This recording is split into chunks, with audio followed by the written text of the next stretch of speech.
भूमिका। अनादिकाल से ही मानव परम शांति, सुख व अमृत की खोज में लगा हुआ है। वह अपने सामर्थ्य के अनुसार प्रयत्न करता आ रहा है, लेकिन उसकी यह चाहत कभी पूर्ण नहीं हो पा रही है। ऐसा इसलिए है कि उसे इस चाहत को प्राप्त करने के मार्ग का पूर्ण ज्ञान नहीं है। सभी प्राणी चाहते हैं कि कोई कार्य न करना पड़े, खाने को स्वादिष्ट भोजन मिले, पहनने को सुंदर वस्त्र मिले, रहने को आलीशान भवन हो, घूमने के लिए सुंदर पार्क हो, मनोरंजन करने के लिए मधुर मधुर संगीत हो, नाचे गाए, खेले कूदें, मौज मस्ती मनाए और कभी बीमार न हो, कभी बूढ़े न हो और कभी मृत्यु न होवे आदि आदि। परंतु जिस संसार में हम रह रहे हैं, यहाँ न तो ऐसा कहीं पर नजर आता है और न ही ऐसा संभव है, क्योंकि यह लोक नाशवान है। इस लोक की हर वस्तु भी नाशवान है और इस लोक का राजा ब्रह्मकाल है, जो 1,00,000 मानव सूक्ष्म शरीर खाता है। उसने सब प्राणियों को कर्म, भ्रम व पाप पुण्य रूपी जाल में उलझाकर 3 लोक के पिंजरे में कैद किए हुए है। कबीर साहेब कहते हैं कि कबीर 3 लोक पिंजरा भया, पाप पुण्य 2 जाल, सभी जीव भोजन भये, एक खाने वाला काल, गरीब एक पापी एक पुनी आया, एक है सूम दलेल रे, बिना भजन कोई काम नहीं आवे, सब है जम की जेल रे। कर्म भ्रम कर्म बराबर सिद्धांत, जैसा करोगे वैसा प्राप्त करोगे यानी भरोगे। भ्रम बराबर संशय युक्त ज्ञान, जो वेदों तथा गीता में काल ब्रह्म ने प्रदान किया है। उदाहरणार्थ, फॉर एग्जाम्पल, गीता अध्याय 15 श्लोक 1 से 4 में तथा अध्याय 4 श्लोक 31, 32, 34, अध्याय 7 श्लोक 18 में गीता ज्ञान दाता ब्रह्म ने कहा है कि यह संसार रूपी वृक्ष है। इसकी जड़ें यानी रूट्स ऊपर हैं तथा तीनों गुण रूपी शाखाएं नीचे हैं। जो इस संसार रूपी वृक्ष के विषय में पूर्ण जानकारी बताए, वह पूर्ण संत अर्थात तत्वदर्शी संत है। जैसे तना कौन प्रभु है, डार कौन तथा तीनों शाखाएं कौन प्रभु है। यहाँ विचार काल में अर्थात जो गीता ज्ञान में तुझे बता रहा हूँ, मुझे इस संसार की रचना का ज्ञान नहीं है, क्योंकि मुझे इसके आदि यानी प्रारंभ का तथा अंत यानी अंतिम सिरे का ज्ञान नहीं है। इसलिए किसी तत्वदर्शी संत की खोज कर उस तत्वदर्शी संत के बताए भक्ति मार्ग यानी वे ऑफ वर्शिप अनुसार साधना करके उस परम पद व परमेश्वर की खोज करनी चाहिए, जहाँ जाने के पश्चात साधक पुनः लौटकर संसार में नहीं आता, अर्थात पूर्ण मोक्ष प्राप्त करता है। जिस पूर्ण परमात्मा से इस संसार रूपी वृक्ष का विस्तार हुआ है, अर्थात जिस परमेश्वर ने इस सृष्टि की रचना की है, उसी की पूजा करनी चाहिए। मैं यानी गीता ज्ञानदाता भी उसी परमेश्वर की शरण में हूँ। गीता अध्याय 3 श्लोक 31-32 में कहा है, गीता में जो ज्ञान दिया है यह मेरा मत यानी विचार है। भले ही यह पूर्ण नहीं है, फिर भी अन्य साधनाएं जो शास्त्र विधि रहित है उनसे श्रेष्ठ है। जो मेरे मत अनुसार साधना नहीं करता, वह व्यर्थ प्रयत्न कर रहा है। पूर्ण परमात्मा की साधना से मिलने वाले लाभ की तुलना में गीता अध्याय 7 श्लोक 18 में गीता ज्ञान दाता ने अपनी साधना से मिलने वाले लाभ को भी अनुत्तम बताया है। इस प्रकार काल ब्रह्म द्वारा बताया ज्ञान धर्म युक्त है। वह नहीं चाहता कि कोई प्राणी इस पिंजरे रूपी कैद से बाहर निकल जाए। वह यह भी नहीं चाहता कि जीव आत्मा को अपने निज घर सतलोक का पता चले। इसलिए वह अपनी त्रिगुणी माया से हर जीव को भ्रमित किए हुए है। फिर मानव को ये उपरोक्त चाहत कहाँ से उत्पन्न हुई है? यहाँ ऐसा कुछ भी नहीं है। यहाँ हम सबने मरना है, सब दुखी व अशांत हैं। जिस स्थिति को हम यहाँ प्राप्त करना चाहते हैं, ऐसी स्थिति में हम अपने निज घर सतलोक में रहते थे। काल ब्रह्म के लोक में स्व इच्छा से आकर फंस गए और अपने निज घर का रास्ता भूल गए। कबीर साहेब कहते हैं कि इच्छा रूपी खेलन आया, ताते सुख सागर नहीं पाया। इस काल ब्रह्म के लोक में शांति व सुख का नामो निशान भी नहीं है। त्रिगुणी माया से उत्पन्न काम, क्रोध, लोभ, मोह, अहंकार, राग, द्वेष, हर्ष, शोक, लाभ, हानि, मान, बड़ाई रूपी अवगुण हर जीव को परेशान किए हुए हैं। यहाँ एक जीव दूसरे जीव को मार कर खा जाता है, शोषण करता है, इज्जत लूट लेता है, धन लूट लेता है, शांति छीन लेता है। यहाँ पर चारों तरफ आग लगी है। यदि आप शांति से रहना चाहोगे तो दूसरे आपको नहीं रहने देंगे। आपके न चाहते हुए भी चोर चोरी कर ले जाता है, डाकू डाका डाल ले जाता है, दुर्घटना घट जाती है, किसान की फसल खराब हो जाती है, व्यापारी का व्यापार ठप हो जाता है, राजा का राज छीन लिया जाता है, स्वस्थ शरीर में बीमारी लग जाती है, अर्थात यहाँ पर कोई भी वस्तु सुरक्षित नहीं। राजाओं के राज, इज्जतदार की इज्जत, धनवान का धन, ताकतवर की ताकत और यहाँ तक कि हम सभी के शरीर भी अचानक छीन लिए जाते हैं। माता पिता के सामने जवान बेटा बेटी मर जाते हैं, दूध पीते बच्चों को रोते बिलखते छोड़कर मात पिता मर जाते हैं, जवान बहनें विधवा हो जाती हैं और पहाड़ से दुखों को भोगने को मजबूर होते हैं। विचार करें कि क्या यह स्थान रहने के लायक है, लेकिन हम मजबूरी वश यहाँ रह रहे हैं क्योंकि इस काल के पिंजरे से बाहर निकलने का कोई रास्ता नजर नहीं आता और हमें दूसरों को दुखी करने की व दुख सहने की आदत सी बन गई। यदि आप जी को इस लोक में होने वाले दुखों से बचाव करना है तो यहाँ के प्रभु काल से परम शक्ति युक्त परमेश्वर यानी परम अक्षर ब्रह्म की शरण लेनी पड़ेगी, जिस परमेश्वर का खौफ काल प्रभु को भी है, जिसके डर से यह उपरोक्त कष्ट उस जीव को नहीं दे सकता जो पूर्ण परमात्मा अर्थात परम अक्षर ब्रह्म यानी सत्य पुरुष की शरण पूर्ण संत के बताए मार्ग से ग्रहण करता है। वह जब तक संसार में भक्ति करता रहेगा उसको उपरोक्त कष्ट आजीवन नहीं होते। जो व्यक्ति इस पुस्तक ज्ञान गंगा को पढ़ेगा उसको ज्ञान हो जाएगा कि हम अपने निज घर को भूल गए हैं। वह परम शांति व सुख यहाँ न होकर निज घर सतलोक में है, जहाँ पर न जन्म है, न मृत्यु है, न बुढ़ापा, न दुख, न कोई लड़ाई झगड़ा है, न कोई बीमारी है, न पैसे का कोई लेन देन है, न मनोरंजन के साधन खरीदना है। वहाँ पर सब परमात्मा द्वारा निशुल्क व अखंड है।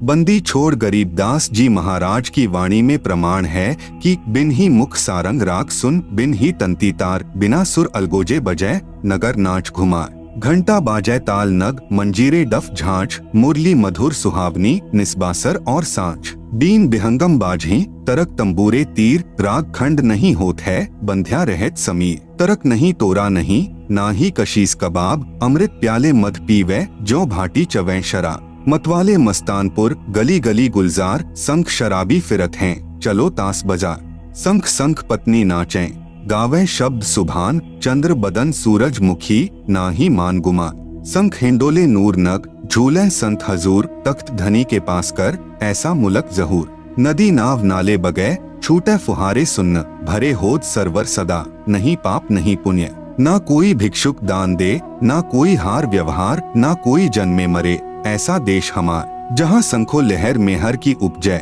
कहर जहाँ नहीं कोई, दास गरीब अचल अविनाशी, सुख का सागर सोई। सतलोक में केवल एक रस परम शांति व सुख है। जब तक हम सतलोक में नहीं जाएंगे तब तक हम परम शांति, सुख व अमृतत्व को प्राप्त नहीं कर सकते। सतलोक में जाना तभी संभव है जब हम पूर्ण संत से उपदेश लेकर पूर्ण परमात्मा की आजीवन भक्ति करते रहें।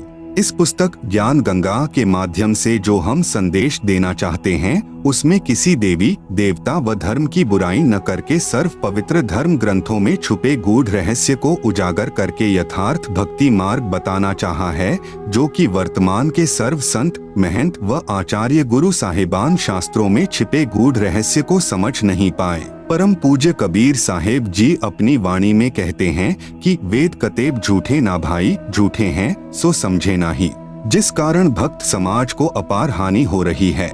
सब अपने अनुमान से व झूठे गुरुओं द्वारा बताई गई शास्त्र विरुद्ध साधना करते हैं, जिससे न मानसिक शांति मिलती है और न ही शारीरिक सुख, न ही घर व कारोबार में लाभ होता है और न ही परमेश्वर का साक्षात्कार होता है और न ही मोक्ष प्राप्ति होती है।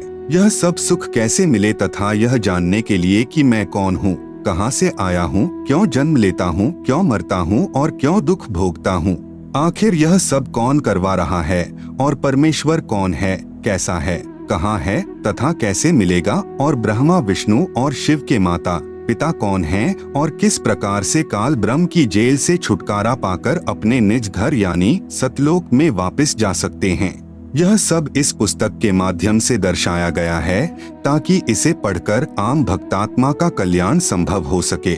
यह पुस्तक सतगुरु रामपाल जी महाराज के प्रवचनों का संग्रह है जो कि सदग्रंथों में लिखे तथ्यों पर आधारित है।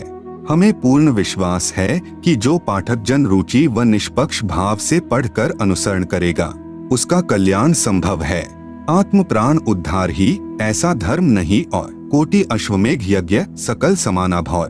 जीव उद्धार परम पुण्य ऐसा कर्म नहीं और मरुस्थल के मृगजों सब मर गए दौड़ दौड़। भावार्थ, यदि एक आत्मा को सतभक्ति मार्ग पर लगाकर उसका आत्म कल्याण करवा दिया जाए तो करोड़ अश्वमेघ यज्ञ का फल मिलता है और उसके बराबर कोई भी धर्म नहीं है। जीवात्मा के उद्धार के लिए किए गए कार्य अर्थात सेवा से श्रेष्ठ कोई भी कार्य नहीं है। अपने पेट भरने के लिए तो पशु पक्षी भी सारा दिन भ्रमते हैं, उसी तरह वह व्यक्ति है जो परमार्थी कार्य नहीं करता। परमार्थी कर्म सर्वश्रेष्ठ सेवा जीव कल्याण के लिए किया कर्म है। जीव कल्याण का कार्य न करके सर्व मानव मरुस्थल के हिरण की तरह दौड़ दौड़ कर मर जाते हैं, जिसे कुछ दूरी पर जल ही जल दिखाई देता है और वहां दौड़ कर जाने पर थल ही प्राप्त होता है। फिर कुछ दूरी पर थल का जल दिखाई देता है, अंत में उस हिरण की प्यास से ही मृत्यु हो जाती है। ठीक इसी प्रकार जो प्राणी इस काल लोक में जहां हम रह रहे हैं वे उस हिरण के समान सुख की आशा करते हैं, जैसे निसंतान सोचता है संतान होने पर सुखी हो जाऊंगा। संतान वालों से पूछे तो उनकी अनेकों समस्याएं सुनने को मिलेंगी। निर्धन व्यक्ति सोचता है कि धन हो जाए तो मैं सुखी हो जाऊं। जब धनवानों की कुशल जानने के लिए प्रश्न करोगे तो ढेर सारी परेशानियां सुनने को मिलेंगी।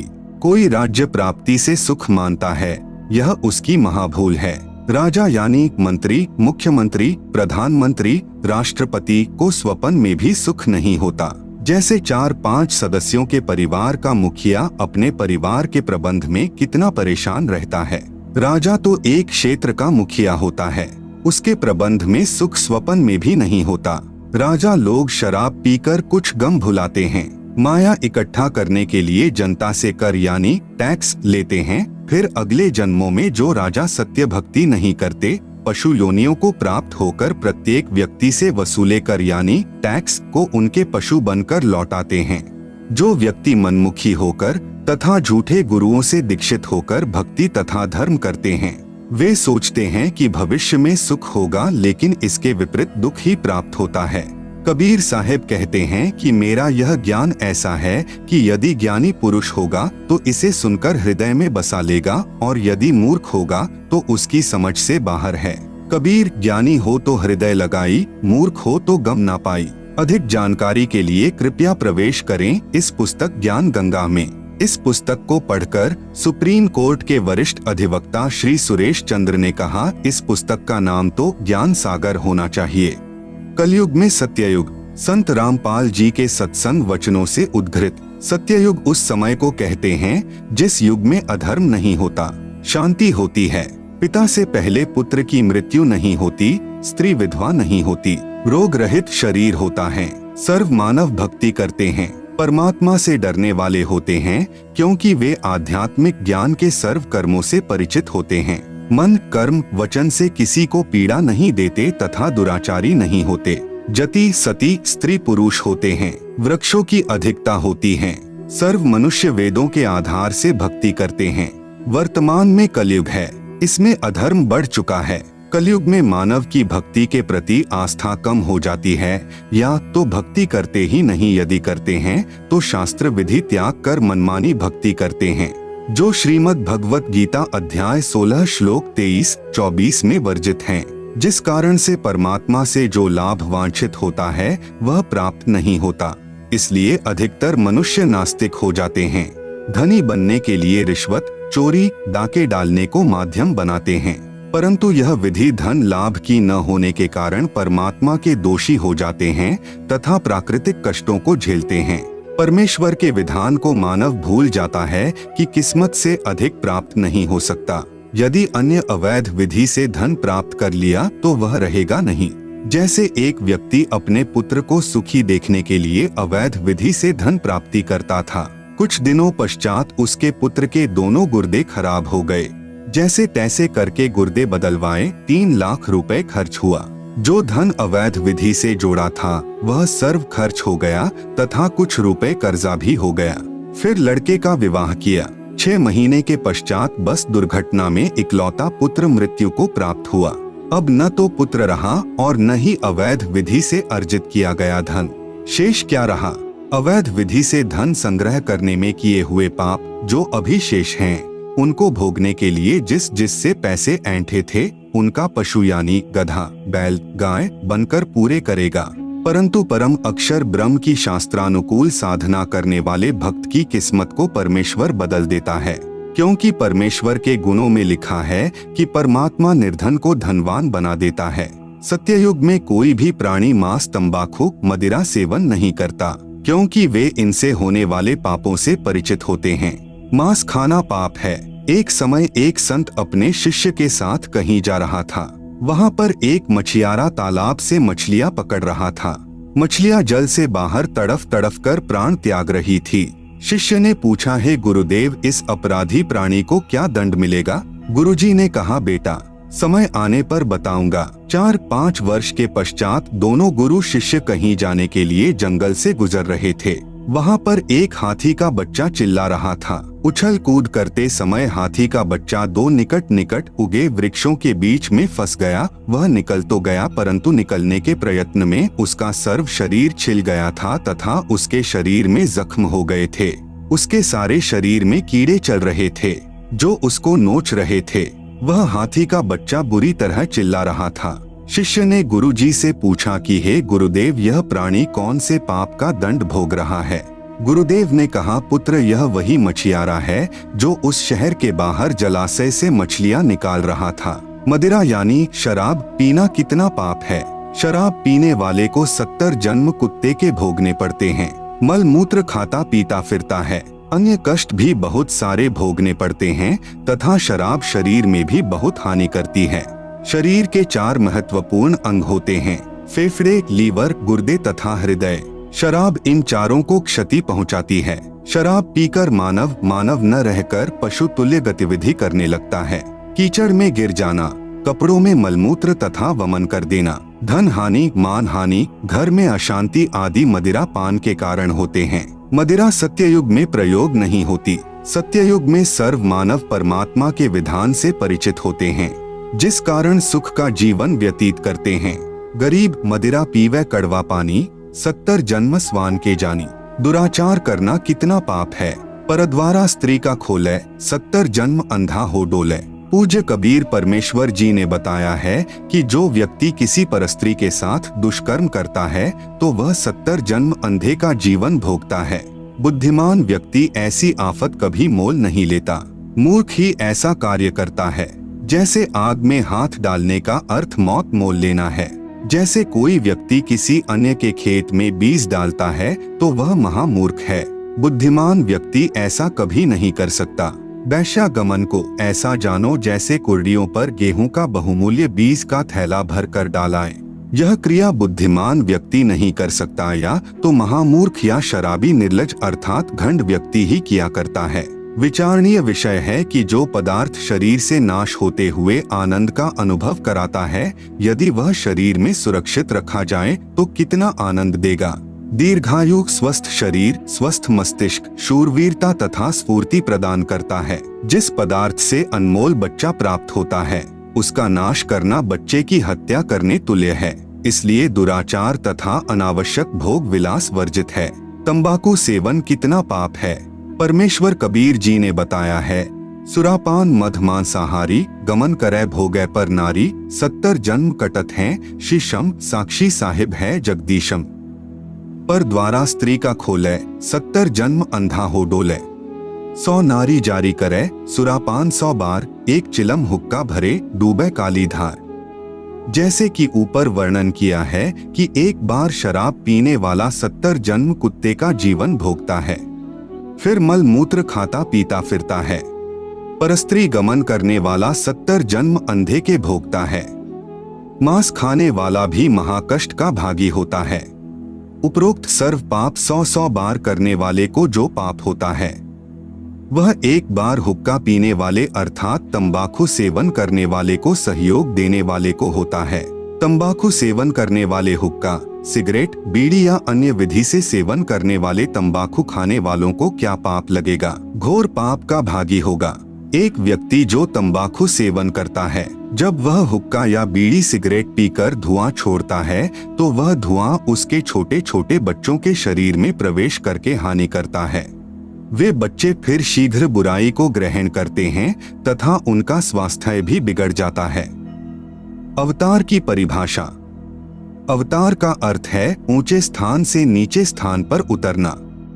विशेषकर यह शुभ शब्द उन उत्तम आत्माओं के लिए प्रयोग किया जाता है जो धरती पर कुछ अद्भुत कार्य करते हैं, जिनको परमात्मा की ओर से भेजा हुआ मानते हैं या स्वयं परमात्मा ही का पृथ्वी पर आगमन मानते हैं। श्रीमद् भगवत गीता अध्याय 15 श्लोक 1 से 4 तथा 16-17 में 3 पुरुषों यानी प्रभुओं का ज्ञान है।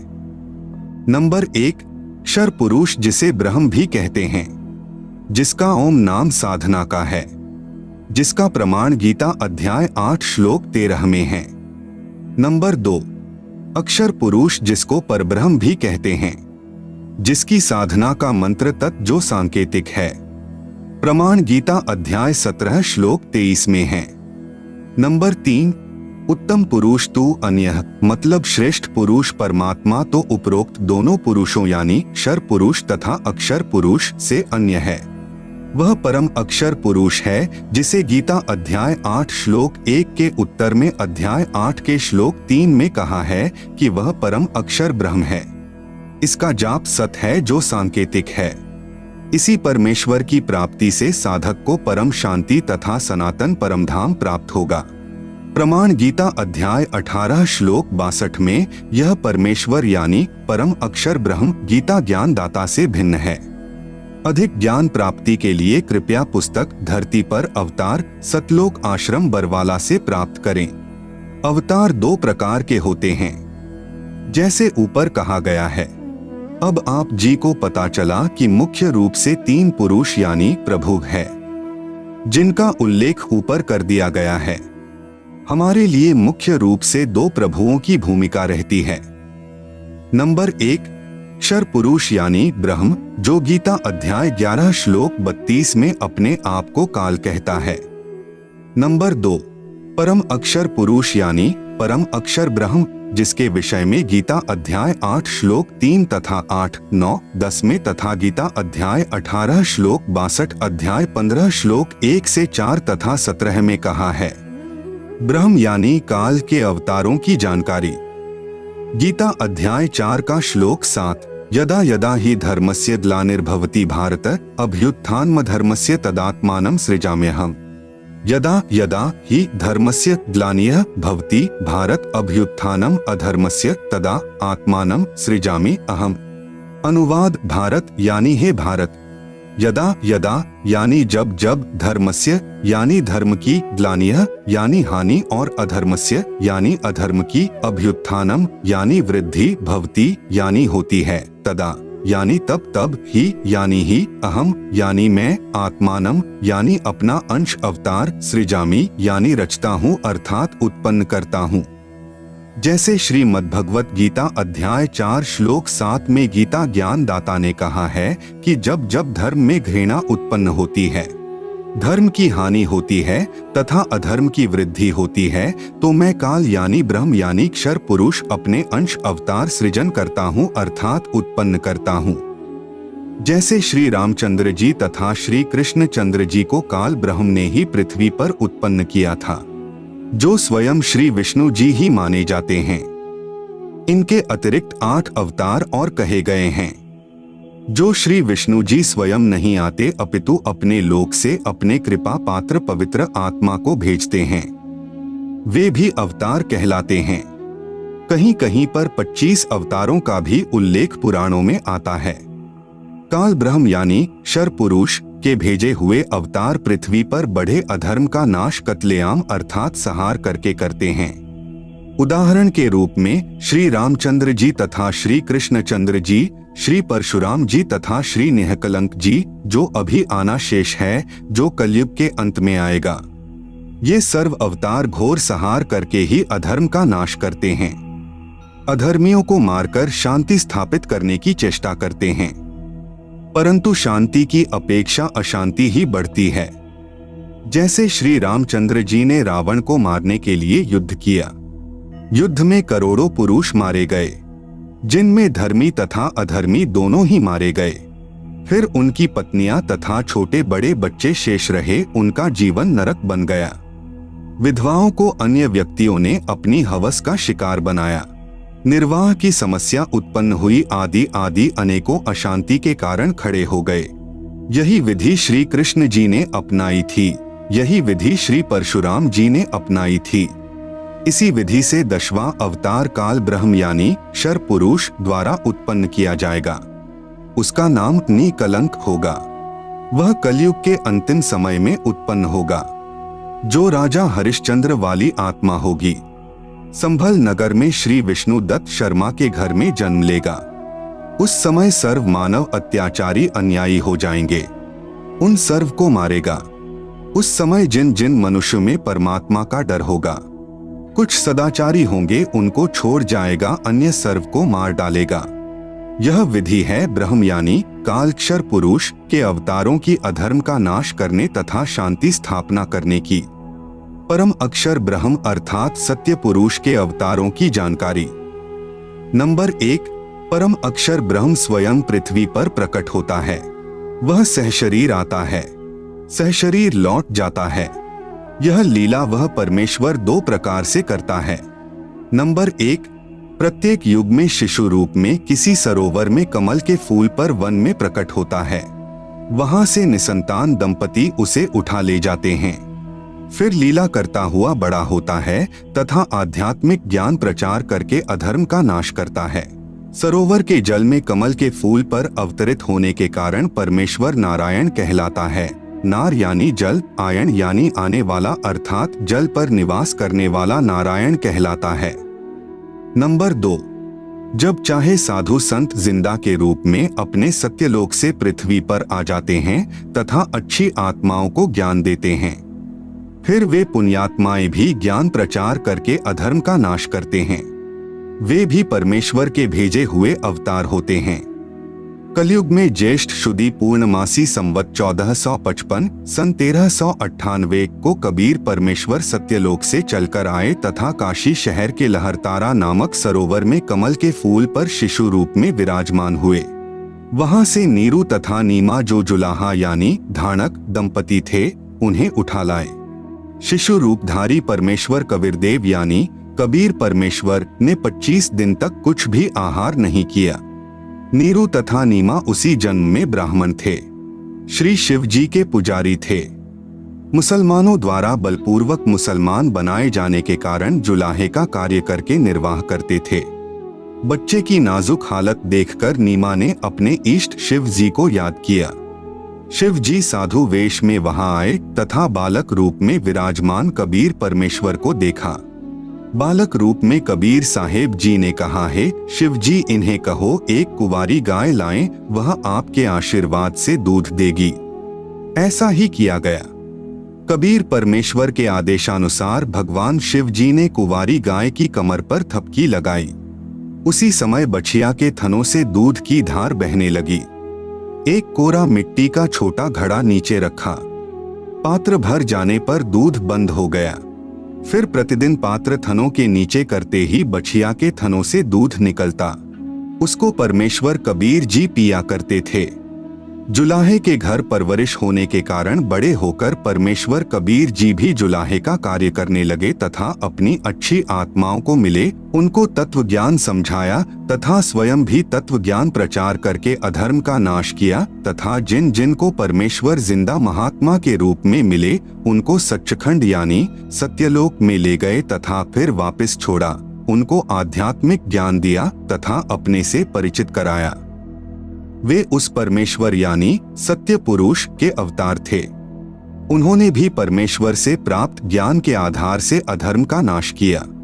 वे अवतार कौन कौन हुए हैं? नंबर 1 आदरणीय धर्मदास जी, नंबर 2 आदरणीय मलुकदास जी, नंबर 3 आदरणीय नानक देव साहेब जी, सिख धर्म के प्रवर्तक, नंबर 4 आदरणीय दादू साहेब जी, नंबर 5 आदरणीय गरीबदास साहेब जी गांव छुड़ानी जिला झज्जर हरियाणा वाले तथा नंबर 6 आदरणीय घीसा दास साहेब जी गांव खेखड़ा जिला मेरठ उत्तर प्रदेश वाले ये उपरोक्त सर्व अवतार परम अक्षर ब्रह्म यानी सत्य पुरुष के थे। अपना कार्य करके चले गए, अधर्म का नाश किया, जिस कारण से जनता में बहुत समय तक बुराई नहीं समाई। वर्तमान में संतों की कमी नहीं परंतु शांति का नाम नहीं। कारण यह है कि इन संतों की साधना शास्त्रों के विरुद्ध है, जिस कारण से समाज में अधर्म बढ़ता जा रहा है।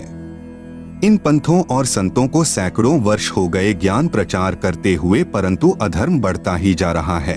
सत्य पुरुष का वर्तमान अवतार जो सत्य साधना तथा तत्व ज्ञान का प्रचार परमेश्वर के पूर्वोक्त परमेश्वर के अवतार संत किया करते थे, जिससे आपसी प्रेम था, एक दूसरे के दुख में दुखी होते थे, असहाय व्यक्ति की मदद करते थे, वही शास्त्र विधि अनुसार साधना तथा वही आध्यात्मिक यथार्थ ज्ञान संत रामपाल दास जी महाराज को परमेश्वर कबीर साहेब जी ने प्रदान किया है। मार्च 1997 को फाल्गुन मास की शुक्ल प्रथमा को दिन के 10 बजे जिंदा महात्मा के रूप में सत्यलोक से आकर संत रामपाल दास जी महाराज को सतनाम तथा सारनाम दान करने का आदेश देकर अंतर्ध्यान हो गए। संत रामपाल दास जी महाराज भी परमेश्वर यानी परम अक्षर ब्रह्म के उन अवतारों में से एक हैं जो आध्यात्मिक ज्ञान के द्वारा अधर्म का नाश करते हैं। अब विश्व में शांति होगी। सर्व धर्म तथा पंथों के व्यक्ति एक होकर आपस में प्रेम से रहा करेंगे। राजनेता भी निर्भिमानी, न्यायकारी तथा परमात्मा से डरकर कार्य करने वाले होंगे।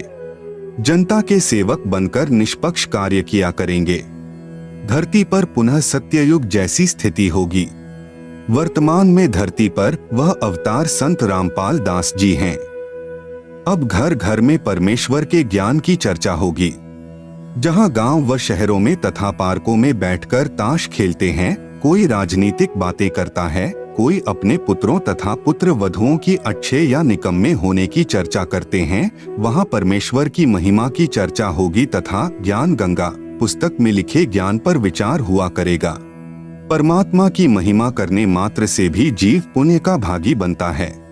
फिर शास्त्र विधि अनुसार साधना करके जीवन सुखी बनाएंगे तथा आत्म कल्याण कराएंगे। धरती पर कलयुग में सत्ययुग जैसा समय आएगा। संत रामपाल दास जी महाराज ही वर्तमान में वास्तव में धरती पर अवतार हैं। अधिक जानकारी के लिए कृपया पढ़े पुस्तक धरती पर अवतार संपूर्ण। अमेरिका की महिला भविष्यवक्ता फ्लोरेंस की महत्वपूर्ण भविष्यवाणी। अमेरिका की विश्वविख्यात भविष्यवक्ता फ्लोरेंस ने अपनी भविष्यवाणियों में कई बार भारत का जिक्र किया है। The fall of sensational culture नाम की अपनी पुस्तक में उन्होंने लिखा है कि सन 2000 आते आते प्राकृतिक संतुलन भयावह रूप से बिगड़ेगा। लोगों में आक्रोश की प्रबल भावना होगी। दुराचार पराकाष्ठा पर होगा। पश्चिमी देशों के विलासितापूर्ण जीवन जीने वालों में निराशा, बेचैनी और अशांति होगी। अतृप्त अभिलाषाएं और जोर पकड़ेगी, जिससे उनमें आपसी कटुता बढ़ेगी। चारों ओर हिंसा और बर्बरता का वातावरण होगा। ऐसा वातावरण होगा कि चारों ओर हाहाकार मच जाएगा। लेकिन भारत से उठने वाली एक नई विचारधारा इस घातक वातावरण को समाप्त कर देगी। वह विचारधारा वैज्ञानिक दृष्टि से सामंजस्य और भाईचारे का महत्व समझाएगी। वह यह भी समझाएगी कि धर्म और विज्ञान में आपस में विरोध नहीं है। आध्यात्मिकता की उच्चता और भौतिकता का खोखलापन सबके सामने उजागर करेगी। मध्यम वर्ग उस विचारधारा से बहुत अधिक प्रभावित होगा। यह वर्ग समाज के सभी वर्गों को अच्छे समाज के निर्माण के लिए उत्प्रेरित करेगा। यह विचारधारा पूरे विश्व में चमत्कारी परिवर्तन लाएगी। मुझे अपनी छठी अतीन्द्रिय शक्ति से यह एहसास हो रहा है कि इस विचारधारा को जन्म देने वाला वह महान संत भारत में जन्म ले चुका है। उस संत के ओजस्वी व्यक्तित्व का प्रभाव सबको चमत्कृत करेगा। उसकी विचारधारा अध्यात्म के कम होते जा रहे प्रभाव को फिर से नई स्फूर्ति देगी। चारों ओर आध्यात्मिक वातावरण होगा। संत की विचारधारा से प्रभावित लोग विश्व के कल्याण के लिए पश्चिम की ओर चलेंगे। धीरे धीरे एशिया, यूरोप और अमेरिका पर पूरी तरह छा जाएंगे। उस संत की विचारधारा से पूरा विश्व प्रभावित होगा और उनके चरण चिन्हों पर चलेगा। पश्चिमी देश के लोग उन्हें ईसा, मुसलमान उन्हें एक सच्चा रहनुमा और एशिया के लोग उन्हें भगवान का अवतार मानेंगे। उस महान संत की विचारधारा से बौद्धिक क्रांति होगी। बुद्धिजीवियों की मान्यताएं बदलेंगी। उनमें ईश्वर के प्रति श्रद्धा और विश्वास की कोंपलें फूटेंगी। फ्लोरेंस के अनुसार वह संत भारत में जन्म ले चुके हैं। वह इस संत से काफी प्रभावित थी। अपनी एक दूसरी पुस्तक golden light of new era में भी उन्होंने लिखा है, जब मैं ध्यान लगाती हूँ तो अक्सर एक संत को देखती हूँ। गौर वर्ण का है, सफेद बाल हैं, उसके मुख पर न दाढ़ी है न मूछ है। उस संत के ललाट पर गजब का तेज होता है। उनके ललाट पर आकाश से एक नक्षत्र के प्रकाश की किरणें निरंतर बरसती रहती हैं। मैं देखती हूँ कि वह संत अपनी कल्याणकारी विचारधारा तथा अपने सच्चरित्र प्रबल अनुयायियों की शक्ति से संपूर्ण विश्व में नए ज्ञान का प्रकाश फैला रहे हैं। वह संत अपनी शक्ति निरंतर बढ़ा रहे हैं। उनमें इतनी शक्ति है कि वह प्राकृतिक परिवर्तन भी कर सकते हैं। वह अपना कार्य वैज्ञानिक ढंग से करेंगे। उनकी कृपा और प्रयत्नों से मानवीय सभ्यता में नई जागृति आएगी। विश्व के समस्त जन समूह में नई चेतना का संचार होगा। लोक शक्ति का एक नया रूप उभर कर सामने आएगा, जो सत्ताधारियों की मनमानियों पर अंकुश लगा देगा। मनोचिकित्सक तथा सम्मोहन कला के विश्व प्रसिद्ध ज्ञाता डॉक्टर मोरे बर्सटीन की फ्लोरेंस से अच्छी दोस्ती थी। एक बार फ्लोरेंस ने उनसे भी कहा था, डॉक्टर, वह समय बड़ी तेजी से नजदीक आ रहा है जब सत्ता लोलुप राजनेताओं की अपेक्षा आप जैसे समाज सेवकों की बातें समाज अधिक ध्यान से सुनेगा। 21वीं सदी के आते आते एक नई विचारधारा पूरे विश्व को प्रभावित करेगी। हर राष्ट्र में सच्चरित्र धार्मिक लोगों का संगठन लोगों के दिमाग में बैठी गलत मान्यताओं को बदल देगा। यह विचारधारा भारत से प्रस्फुटित होंगी, वहीं से पूरे विश्व में फैलेगी। मैं उस पवित्र स्थान पर एक प्रचंड तपस्वी को देख रही हूँ, जिसका तेज बड़ी तेजी से फैल रहा है। मनुष्य में सोए देवत्व को जगाने तथा धरती का स्वर्ग जैसा बनाने के लिए वह संत दिन रात प्रयत्न कर रहे हैं। एक पत्रकार ने 1964 में फ्लोरेंस से पूछा था कि क्या वह दुनिया का भविष्य बता सकती है। फ्लोरेंस ने इसके जवाब में कहा था, 1970 की शुरुआत व्यापक उथल पुथल के साथ होगी। 1979-80 के बाद ऐसे भूकंप आएंगे कि न्यूजर्सी का कुछ हिस्सा तथा यूरोप का और एशिया के कई देशों के स्थान भूकंप से विदीर्ण हो जाएंगे। कुछ जलमग्न भी हो जाएंगे। तृतीय विश्व युद्ध का आतंक सबके दिमाग में बैठ जाएगा और वे इस युद्ध की तैयारी करेंगे, लेकिन भारतीय राजनेता अपने प्रभाव और बुद्धि से तीसरे विश्व युद्ध को टालने में सफल हो जाएंगे। तीसरे विश्व युद्ध के शुरू होने तक भारत के शासन की बागडोर आध्यात्मिक प्रवृत्ति के लोगों के हाथ में होगी, इसलिए उनके प्रभाव से विश्व युद्ध टलेगा। वे शासक एक महान संत के ओजस्वी तथा क्रांतिकारी विचारधारा से प्रभावित होंगे। वे उस संत के प्रति उसी तरह समर्पित होंगे जैसे वाशिंगटन स्वतंत्रता एवं मानवता के प्रति समर्पित थे। अमेरिका के शहर न्यूजर्सी की रहने वाली फ्लोरेंस सचमुच एक विलक्षण महिला थी। एक बार नेबेल नाम के व्यक्ति ने टीवी कार्यक्रम के दौरान उनसे बोला, आप भारत में जन्म ले चुके संत के बारे में तो अक्सर बताती रहती हैं, मैं अपने बारे में कुछ जानना चाहता हूँ, बताइए। फ्लोरेंस ने उसके दाहिने हाथ को थाम लिया और बोली, आप बहुत जल्द किसी दूसरे राज्य से प्रसारण करेंगे। नेबेल एक प्रसारण सेवा के कर्मचारी थे। फ्लोरेंस की इस बात पर वह हंसने लगे। कुछ क्षण बाद बोले, आपने मुझसे यह अच्छा मजाक किया। यदि हमारी कंपनी के अधिकारी इस कार्यक्रम को देख रहे होंगे तो मैं दूसरे राज्य में जाऊं या नहीं, फिलहाल अपनी कंपनी से तुरंत निकाल दिया जाऊंगा। कुछ ही मिनटों के बाद टीवी के कंट्रोल रूम का फोन घनघना उठा। फोन नेबेल के लिए था। उनकी कंपनी के जनरल मैनेजर उनसे बात करना चाहते थे। नेबेल ने जब फोन उठाया तो उन्होंने कहा, हमने न्यूयॉर्क से प्रसारण करने का काम शुरू करने का निर्णय लिया है, वहां तुम्हें ही भेजा जाएगा। अभी यह बात गुप्त रखना, इसकी घोषणा कल की जाएगी। मैं टीवी पर फ्लोरेंस के साथ तुम्हारी बातचीत देख रहा था। फ्लोरेंस ने तुम्हारे विषय में जो बताया है वह पूरी तरह सच है। आश्चर्य है कि उन्हें यह बात कैसे मालूम हो गई। नेबेल फ्लोरेंस का चेहरा देखता रह गया। कुछ पत्रकारों ने उनसे एक बार पूछा था कि वह भविष्य को कैसे देख लेती हैं तथा गायब व्यक्ति या वस्तुओं का पता कैसे लगा लेती हैं, तो फ्लोरेंस ने बताया, मुझे स्वयं नहीं मालूम कि ऐसा कैसे संभव हो जाता है।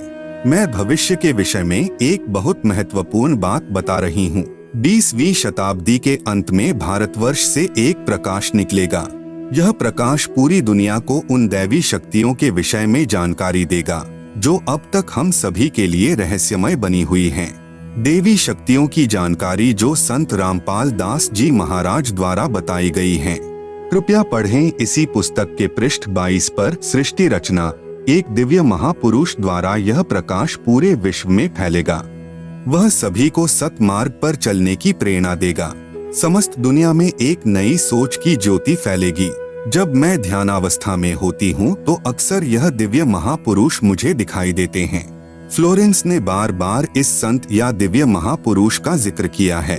साथ ही यह भी बताया है कि उत्तरी भारतवर्ष के एक पवित्र स्थान पर वह मौजूद हैं। सज्जनों, उपरोक्त भविष्यवाणी तथा वर्तमान वाणी है जो परम संत रामपाल महाराज जी पर खरी उतरती है तथा इसी का समर्थन अन्य भविष्यवाणियां भी करती है जो आगे लिखी हैं। भाई बाले वाली जन्म साखी में प्रमाण। एक महापुरुष के विषय में भाई बाले वाली जन्म साखी में प्रहलाद भक्त की भविष्यवाणी। भाई बाले वाली जन्म साखी में लिखा गया विवरण स्पष्ट करता है कि संत रामपाल दास जी महाराज ही वह अवतार है जिन्हें परमेश्वर कबीर जी तथा संत नानक जी के पश्चात पंजाब की धरती पर अवतरित होना था। संत रामपाल दास जी महाराज 8 सितंबर सन 1951 को गांव धनाना, जिला सोनीपत, हरियाणा प्रांत, उस समय पंजाब प्रांत, भारत की पवित्र धरती पर श्री नंदराम जाट के घर जाट वर्ण में श्रीमती इंदिरा देवी की कोख से जन्मे। इस विषय में जन्म साखी भाई बाले वाली हिंदी वाली में जिसके प्रकाशक हैं भाई जवाहर सिंह कृपाल सिंह एंड कंपनी पुस्तकावाले, बाजार माई सेवा, अमृतसर, पंजाब तथा पंजाबी वाली के प्रकाशक है भाई जवाहर सिंह कृपाल सिंह पुस्तकावाले, गली 8 बाग रामानंद, अमृतसर, पंजाब। इसमें लिखा अमर लेख इस प्रकार है।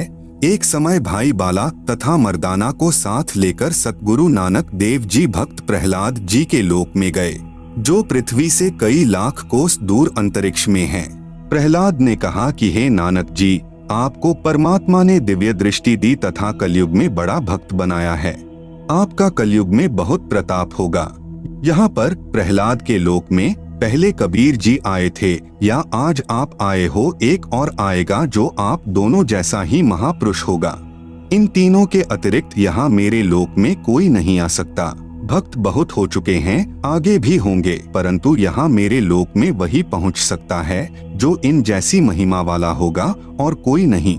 इसलिए इन तीनों के अतिरिक्त यहाँ कोई नहीं आ सकता। मर्दाने ने पूछा कि हे प्रहलाद जी, कबीर जी जुलाहा थे, नानक जी खत्री हैं, वह तीसरा किस वर्ण यानी जाति से तथा किस धरती पर अवतरित होगा? प्रहलाद भक्त ने कहा, भाई सुन, नानक जी के सच्चखंड जाने के सैकड़ों वर्ष पश्चात पंजाब की धरती पर जाट वर्ण में जन्म लेगा तथा उसका प्रचार क्षेत्र शहर बरवाला होगा। लेख समाप्त। विवेचन, संत रामपाल दास जी महाराज वही अवतार हैं जो अन्य प्रमाणों के साथ साथ जन्म साखी में लिखे वर्णन पर खरे उतरते हैं। जन्म साखी में 100 वर्ष के पश्चात लिखा है। यहाँ पर सैकड़ों वर्ष पश्चात कहा गया था, जिसको पंजाबी भाषा में लिखते समय 100 वर्ष ही लिख दिया, क्योंकि मर्दाना ने पूछा था कि वह कौन से युग में नजदीक ही आएगा। तब भक्त प्रहलाद ने कहा कि श्री नानक जी के सैकड़ों वर्ष पश्चात कल युग में ही वह संत जाट वर्ण में जन्म लेगा। इसीलिए यहाँ 100 वर्ष के स्थान पर सैकड़ों वर्षों ही न्यायोचित है तथा प्रचार क्षेत्र बरवाला के स्थान पर बटाला लिखा गया है। इसके दो कारण हो सकते हैं कि शहर बरवाला, जिला हिसार, हरियाणा उस समय पंजाब प्रांत में सुप्रसिद्ध नहीं था तथा बटाला शहर पंजाब प्रांत में प्रसिद्ध था। लेखनकर्ता ने इस कारण से बरवाला के स्थान पर बटाला लिख दिया। दूसरा, प्रिंट करते समय हालेक की जगह हटालेक प्रिंट हो गया है। एक और विशेष विचारणीय पहलू है कि पंजाब के बटाला शहर में कोई भी जाट संत नहीं हुआ है। जो इन महापुरुषों यानी परमेश्वर कबीर देव जी व श्री नानक देव जी के समान महिमावान तथा इनके समान ज्ञानवान हुआ हो। इस आधार से तथा अन्य प्रमाणों के आधार से तथा इस जन्म साखी के आधार से स्पष्ट है कि वह तीसरे महापुरुष संत रामपाल दास जी महाराज हैं तथा इनका आध्यात्मिक ज्ञान भी इन दोनों महापुरुषों यानी परमेश्वर कबीर जी तथा श्री नानक देव जी से मेल खाता है। आप देखेंगे दोनों फोटो कापी जो जन्म साखी भाई बाले वाली जो कि एक पंजाबी भाषा में है तथा दूसरी हिंदी में है जो कि पंजाबी भाषा से ही अनुवादित है। इसमें कुछ प्रकरण ठीक नहीं लिखा है। जैसे पंजाबी भाषा में लिखा है कि जो इस जिहा कोई होवेगा ता एथे पहुँचेगा होरदा एथे पहुँचन दा कम नहीं, परंतु हिंदी वाली जन्म साखी में यह विवरण नहीं है जो बहुत महत्वपूर्ण है। इससे सिद्ध है कि लिखते समय कुछ प्रकरण बदल जाता है। फिर भी ढेर सारे प्रमाण जो इस पुस्तक में अन्य महापुरुषों के द्वारा संत रामपाल दास जी के विषय में कहे हैं वे भी इसी को प्रमाणित करते हैं।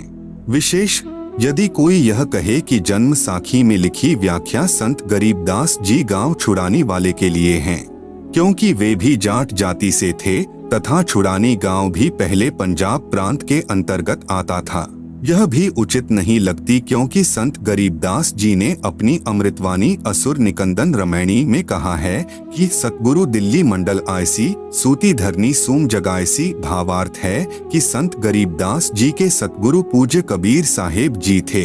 पुराना रोहतक जिला यानी सोनीपत, रोहतक तथा झज्जर को मिलाकर एक जिला रोहतक था, दिल्ली मंडल में लगता था। यह किसी राजा के अधीन नहीं था, अंग्रेजों के शासन काल में दिल्ली के अधीन था। संत गरीबदास जी ने स्पष्ट किया है कि सतगुरु यानी परमेश्वर कबीर जी दिल्ली मंडल में आएंगे, भक्तिहीन प्राणियों को जगाएंगे, सत्य भक्ति कराएंगे। ध्यान रहे कबीर सागर में काल के दूतों ने मिलावट करके सत्य को न जानकर अपनी अटकलबाजी से असत्य प्रमाण दिए हैं। उसका नाश करने के लिए परमेश्वर कबीर जी ने अपने अंश अवतार संत गरीबदास जी द्वारा यथार्थ ज्ञान प्रचार करवाया है, जो संत गरीबदास जी की अमृतवाणी रूप में है। इसी बात की पुष्टि कबीर सागर के संपादक कबीर पंथी श्री युगलानंद बिहारी जी की उस टिप्पणी से होती है जो उन्होंने अनुराग सागर तथा ज्ञान सागर की भूमिका में की है। कहा है कि कबीर पंथियों ने ही कबीर पंथ के ग्रंथों का नाश कर रखा है, अपने अपने मते अनुसार फेर बदल करके अपने मत को जोड़ा है। मेरे पास अनुराग सागर तथा ज्ञान सागर की कई प्रतियां रखी हैं, जिनमें से एक दूसरे से मेल नहीं खा रही हैं। संत रामपाल दास जी महाराज का जन्म श्री नंदराम जाट के घर 8 सितंबर 1951 को गांव धनाना जिला सोनीपत यानी उस समय जिला रोहतक में हुआ था, जो वर्तमान हरियाणा तथा पंजाब प्रांत मिलकर उस समय एक ही पंजाब प्रांत था। परमेश्वर कबीर जी ने भी कहा था कि जिस समय कलयुग 5500 वर्ष बीत चुका होगा, मैं गरीबदास वाले 12वें पंथ में आगे स्वयं आऊंगा। संत गरीबदास जी द्वारा मेरी यानी कबीर परमेश्वर की महिमा की वाणी प्रकट होगी तथा गरीबदास वाले 12वें पंथ तक के साधक मुझे आधार बनाकर वाणी को समझने की कोशिश करेंगे, परंतु वाणी को न समझकर सतनाम तथा सारनाम से वंचित रहने के कारण असंख्य जन्म तक सत्यलोक प्राप्ति नहीं कर सकते। उसी 12वें पंथ यानी गरीबदास जी वाले पंथ में मैं यानी परमेश्वर कबीर जी ही स्वयं चलकर आऊंगा। तब संत गरीबदास जी द्वारा प्रकट की गई वाणी को मैं यानी कबीर परमेश्वर प्रकट होकर समझाऊंगा। इससे सिद्ध हुआ कि जन्म साखी में जिस जाट संत के विषय में कहा है, निर्विवाद रूप से वह संत रामपाल दास जी महाराज जी ही हैं। फिर भी हम संत गरीबदास जी का विशेष आदर करते हैं, क्योंकि उन्होंने परमेश्वर कबीर जी का अमर संदेश सुनाया है। यदि कोई भ्रम उत्पन्न करे कि 10 गुरु साहिबानों में से भी किसी की ओर संकेत हो सकता है, इसके लिए स्मरण रहे कि 10 सिख गुरु साहिबानों में से कोई भी जाट वर्ण से नहीं थे। दूसरे सिख गुरु श्री अंगद देव जी खत्री थे, तीसरे गुरु जी श्री अमरदास जी भी खत्री थे, चौथे गुरु जी श्री रामदास जी खत्री थे तथा 5वें गुरु जी श्री अर्जुन देव जी से लेकर 10वें तथा अंतिम श्री गुरु गोविंद सिंह जी तक श्री गुरु रामदास जी की संतान अर्थात खत्री थे। फिर भी हम सभी सिख गुरु साहिबानों का विशेष आदर करते हैं। संत रामपाल दास जी महाराज कहते हैं, जीव हमारी जाति है, मानव धर्म हमारा। हिंदू मुस्लिम सिख ईसाई धर्म नहीं कोई न्यारा। परमेश्वर कबीर जी ने कहा है, जाति ना पूछो संत की, पूछ लीजिए ज्ञान। मोल करो तलवार का, पड़ी रहें दो म्यान। कृपया प्रमाण के लिए देखें फोटो कॉपी जन्म साखी पंजाबी गुरुमुखी पंजाबी भाषा वाली तथा हिंदी वाली दोनों में आप जी सहज में समझ सकते हो कि वास्तविकता क्या है। जन्म साखियों के प्रकाशक हैं भाई जवाहर सिंह कृपाल सिंह, अमृतसर पंजाब। कृपया देखें फोटो कॉपी जन्म साखी भाई बाले वाली पंजाबी भाषा वाली के पृष्ठ 272 की। कृपया देखें फोटो कॉपी जन्म साखी भाई बाले वाली के पृष्ठ 273 की। कृपया देखें फोटो कॉपी जन्म साखी भाई बाले वाली हिंदी वाली के पृष्ठ 305 की। प्रश्न 1, संस्कृत के विद्वान शास्त्री ने कहा कि आपके गुरु संत रामपाल दास जी महाराज संस्कृत नहीं पढ़े हैं। आप कहते हो कि उन्होंने श्रीमद्भगवत गीता का यथार्थ अनुवाद करके भक्तों को बताते हैं। यह कभी नहीं हो सकता। उत्तर, संत रामपाल दास जी महाराज के भक्त ने उत्तर दिया, शास्त्री जी उसी को परमेश्वर का अवतार कहते हैं, जो भाषा का ज्ञान न होते हुए यथार्थ अनुवाद कर दें। क्योंकि परमेश्वर सर्वज्ञ है, उन्हीं गुणों से युक्त उसका भेजा हुआ अवतार होता है। वह अवतार संत रामपाल दास जी महाराज जी हैं। आप तो केवल वेदों और गीता के अनुवाद से अचंभित हैं। संत रामपाल दास जी महाराज ने तो बाइबल तथा कुरान को यथार्थ रूप में बताया है, जिसे ईसाई धर्म के वर्तमान के फादर व पादरी तथा मुसलमान धर्म के मुल्ला व काजी भी नहीं समझ सके। आप सुन रहे हैं जगत गुरु तत्वदर्शी संत रामपाल जी महाराज द्वारा लिखित पुस्तक ज्ञान गंगा का पेज नंबर 1, भक्ति मर्यादा। जीव हमारी जाति है, मानव धर्म हमारा। हिंदू मुस्लिम सिख ईसाई धर्म नहीं कोई न्यारा। प्रिय भक्तजनों, आज से लगभग 5000 वर्ष पहले कोई भी धर्म या अन्य संप्रदाय नहीं था। न हिंदू, न मुस्लिम, न सिख और न ईसाई थे। केवल मानव धर्म था। सभी का एक ही मानव धर्म था और है। लेकिन जैसे जैसे कलयुग का प्रभाव बढ़ता गया, वैसे वैसे हमारे में मतभेद होता गया। कारण सिर्फ यही रहा कि धार्मिक कुल गुरुओं द्वारा शास्त्रों में लिखी हुई सच्चाई को दबा दिया गया। कारण चाहे स्वार्थ हो या ऊपरी दिखावा, जिसके परिणाम स्वरूप आज एक मानव धर्म के 4 धर्म और अन्य अनेक संप्रदाय बन चुकी हैं, जिसके कारण आपस में मतभेद होना स्वाभाविक ही है। सभी का प्रभु भगवान राम, अल्लाह, रब, गॉड, खुदा, परमेश्वर एक ही है। ये भाषा भिन्न पर्यायवाची शब्द हैं। सभी मानते हैं कि सबका मालिक एक है, लेकिन फिर भी ये अलग अलग धर्म संप्रदाय क्यों? यह बात बिल्कुल ठीक है कि सबका मालिक रब, खुदा, अल्लाह, गॉड, राम, परमेश्वर एक ही है, जिसका वास्तविक नाम कबीर है और वह अपने सतलोक, सतधाम, सच्चखंड में मानव सदृश स्वरूप में आकार में रहता है।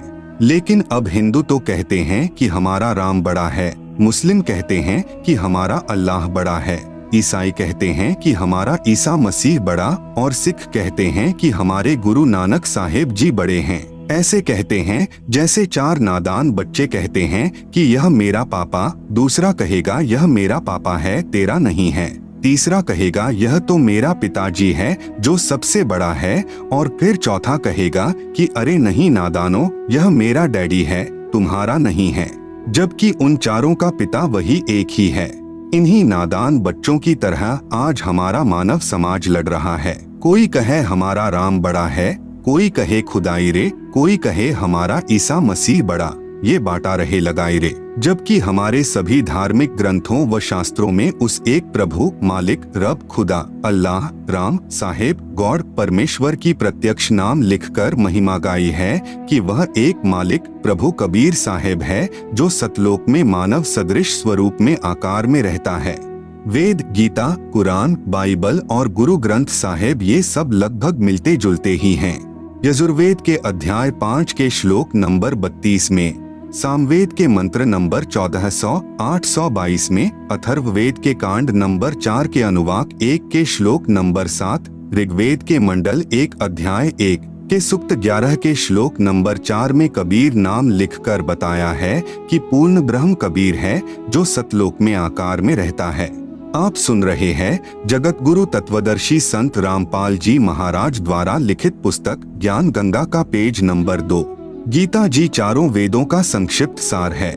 गीता जी भी उसी सतपुरुष पूर्ण ब्रह्म कबीर की तरफ इशारा करती है। गीता जी के अध्याय 15 के श्लोक नंबर 16, 17, अध्याय 18 के श्लोक नंबर 46, 61, 62, अध्याय 8 के श्लोक नंबर 3, 8 से 10 तथा 22 में, अध्याय 15 के श्लोक नंबर 1, 2, 3, 4 में उसी पूर्ण परमात्मा की भक्ति करने का इशारा किया है। श्री गुरु ग्रंथ साहिब पृष्ठ नंबर 24 पर और पृष्ठ नंबर 721 पर नाम लिखकर कबीर साहेब की महिमा गाई है। इसी प्रकार कुरान और बाइबल एक ही शास्त्र समझो। दोनों लगभग एक ही संदेश देते हैं कि उस कबीर अल्लाह की महिमा बयान करो जिसकी शक्ति से ये सब सृष्टि चलायमान है। कुरान शरीफ में सूरत फुरकानी नंबर 25 की आयत नंबर 52 से 59 तक में कबीरन, खबीरा, कबीरू आदि शब्द लिखकर उसी एक कबीर अल्लाह की पाकी बयान की हुई है कि ऐ पैगंबर मोहम्मद उस कबीर अल्लाह की पाकी बयान करो जो 6 दिन में अपनी शक्ति से सृष्टि रचकर 7वें दिन तख्त पर जा बिराजा अर्थात सतलोक में जाकर विश्राम किया। वह अल्लाह प्रभु कबीर है। इसी का प्रमाण बाइबल के अंदर उत्पत्ति ग्रंथ में सृष्टि क्रम में बाइबल के प्रारंभ में ही 7 दिन की रचना में चैप्टर 1 वर्सेस 20, चैप्टर 2 वर्सेस 5 में है। सभी संतों व ग्रंथों का सार यही है कि पूर्ण गुरु जिसके पास तीनों नाम हो और नाम देने का अधिकार भी हो, उससे नाम लेकर जीव को जन्म मृत्यु रूपी रोग से छुटकारा पाना चाहिए। क्योंकि हमारा उद्देश्य आपको काल की कारागार से छुटवाकर अपने मूल मालिक कबीरदेव यानी कबीर साहेब के सतलोक को प्राप्त करवाना है। कबीरदेव ने अपनी वाणी में कहा है कि एक जीव को काल साधना से हटाकर पूर्ण गुरु के पास लाकर सत उपदेश दिलाने का पुण्य इतना होता है कि जितना करोड़ गाय बकरे आदि प्राणियों को कसाई से छुटवाने का होता है। क्योंकि यह अबोध मानव शरीरधारी प्राणी गलत गुरुओं द्वारा बताई गई शास्त्र विरुद्ध साधना से काल के जाल में फंसा रहकर न जाने कितने दुखदायी 84 लाख योनियों के कष्ट को झेलता रहता है। जब यह जीवात्मा कबीरदेव यानी कबीर साहेब की शरण में पूरे गुरु के माध्यम से आ जाती है, नाम से जुड़ जाती है, तो फिर इसका जन्म तथा मृत्यु का कष्ट सदा के लिए समाप्त हो जाता है और सतलोक में वास्तविक परम शांति को प्राप्त करता है। अब प्रश्न आता है कि आजकल गुरु ज्यादा से ज्यादा शिष्य बनाकर अपनी योग्यता का प्रमाण दिखाते हैं, अर्थात हर कोई 4 कथा सीख लेता है और कहता है कि मैं भी नाम दे देता हूँ और भोली आत्माओं को काल के जाल में डाल देता है। चूंकि शास्त्रों के विरुद्ध नाम उपदेश देने वाले और जपने वाले सभी निश्चित ही नरक के अधिकारी होंगे और उनको नरक में उल्टा लटकाया जाएगा। यह कथन शास्त्र यानी गीता, वेद व सर्व ग्रंथ ही बताते हैं। इसी कथन को सिद्ध करने के लिए एक संक्षिप्त कथा बताता हूँ।